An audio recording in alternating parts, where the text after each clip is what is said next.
Assalamualaikum and hi everyone. Today is 15 January 2024 and now is 11 a.m. So for your information, this is my last video for ELC 590 English for oral presentation subject.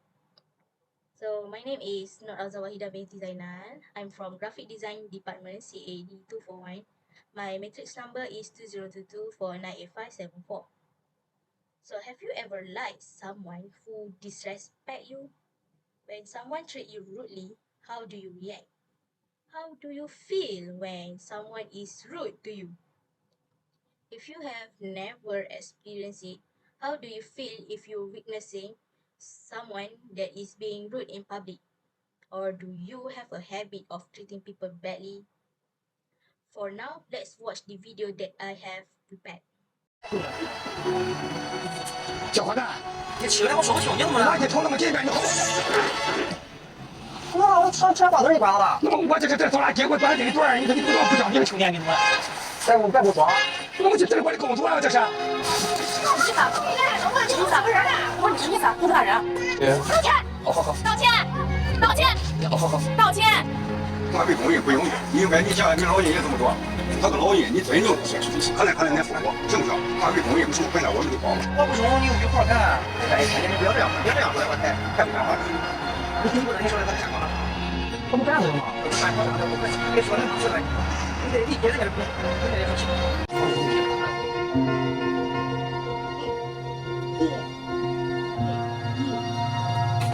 This social experiment was carried out in China.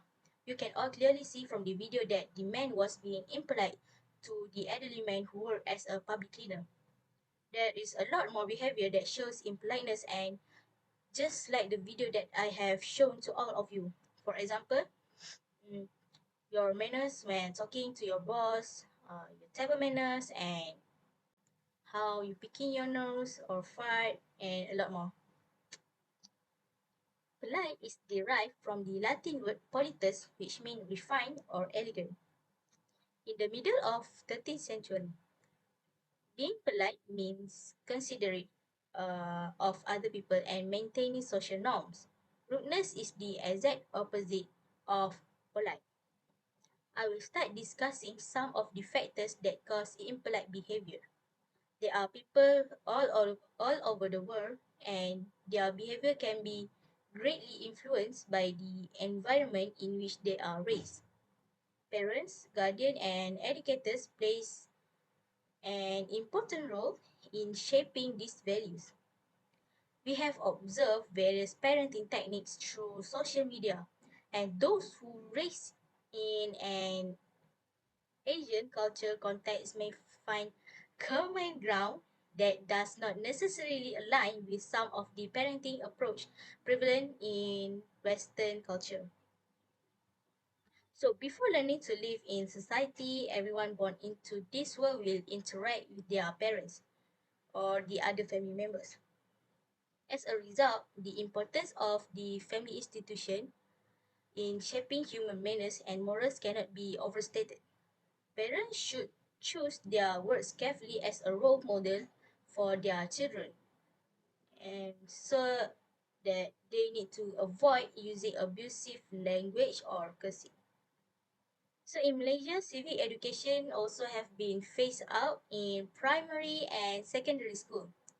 The appreciation of ethics and moral values in various religions and societies allow future generations to be more educated. Malaysia, with its diverse race and cultures, undoubtedly has its own ethics and noble values. As a result, every primary school student must understand and respect the ethics and moral values that are practiced in their respective society. Civic education, subject in my opinion, should be written in order to teach young people about manners, morals, and ethics that should be present in every person. Being aware of one's own behavior and how does it affect others is an important aspect of politeness. People who are stressed or frustrated may exhibit rude behavior as a way to cope. In this context, rudeness is portrayed as a reaction or emotion, distress rather than inherent behavior. The implication is that stress or frustration act as a trigger, cause people to express their emotion in impolite or disrespectful ways. Moral value formation is critical, especially for the young generation, which is now heavily influenced by social media without any control. Social media has the potential to influence young people's behavior, including indecency. For example, anonymity allow people to be rude or aggressive without having to accept responsibility to their action. I'm sure that you can see the reason for being polite to others, so you might be asking how to apply politeness in young people. Let me tell you. Although children can't tell between good or bad things as clearly as adults, they can be taught appropriate manners for their age. In fact, manners are critically in developing children's personalities and shaping their character. Teaching and disciplining children with civility from an early age. Controlling the intonation of the voice, making the eye contact, and disciplining gently are all good ways. So family members or parents can place a hand on their child's shoulder, stroke the child's head, and do other acts that demonstrate sincere concern. Children will learn from our manner that we value them and want to correct them because we love them. Feels like a fantasy, isn't it? For someone who was raised by a parents that say if the parents is angry, it is a sign of love. Now, it is not like that anymore as we live in the modern century and our mindset of parenting would be different. Every human being needs to apply an attitude of mutual understanding to each other's situation, and displaying empathy allows them to start communicating effectively in more serious matter. People should be treated with kindness, courtesy, and respect. Respectful behavior set a good example and build respect among others. Our action demonstrate the importance of treating others with respect and consideration, and serve as an actual display of the value that we uphold. This example can convince others to adopt similar behaviors in their own interaction. Good manners are free but can make a significant difference in how others sees you or the organization you represent. When you are cautious and polite, others are more likely to be cautious and polite in return. Politeness promotes the formation of emotional bond. Positive emotion experience are created when thoughtful gesture, expression, and gratitude and act of kindness are made. You can see how our manners reveal our attitude toward others. Now let's look at what may happen if we being polite and what may happen if we are not being polite. In essence, politeness contributes to the formation of positive social bond, making interaction more enjoyable, fostering trust, and improving overall relationship quality.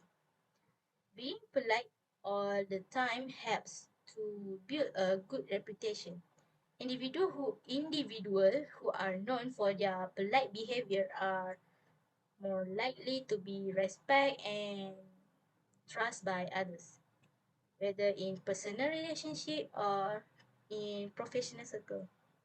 By demonstrating good manners, we teach and inspire those around us to be respectful and considerate. It developed a culture of kindness and helped to shape a more cautious society for the future. If an individual shows an impolite attitude towards other people or in public, the individual personal dignities as well as the dignity of the family will be affected.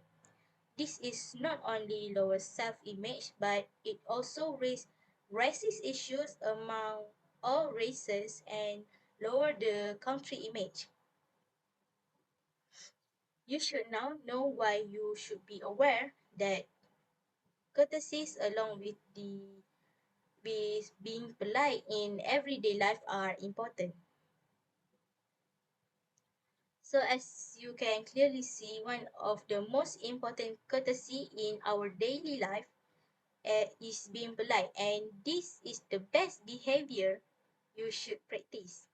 When we discuss being courteous to others, there is no age restrict and no discrimination is made based on a person gender, race or religion. Being polite doesn't mean you are faking your true self. It is just that you have a dignity and manners in you.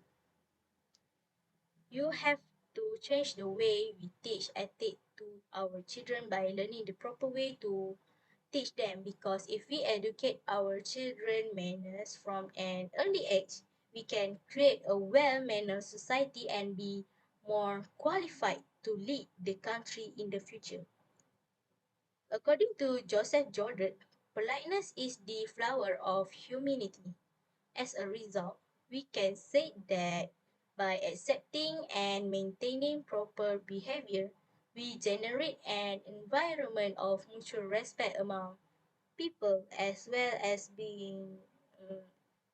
as well as better relationship, improve communication, and a peaceful community.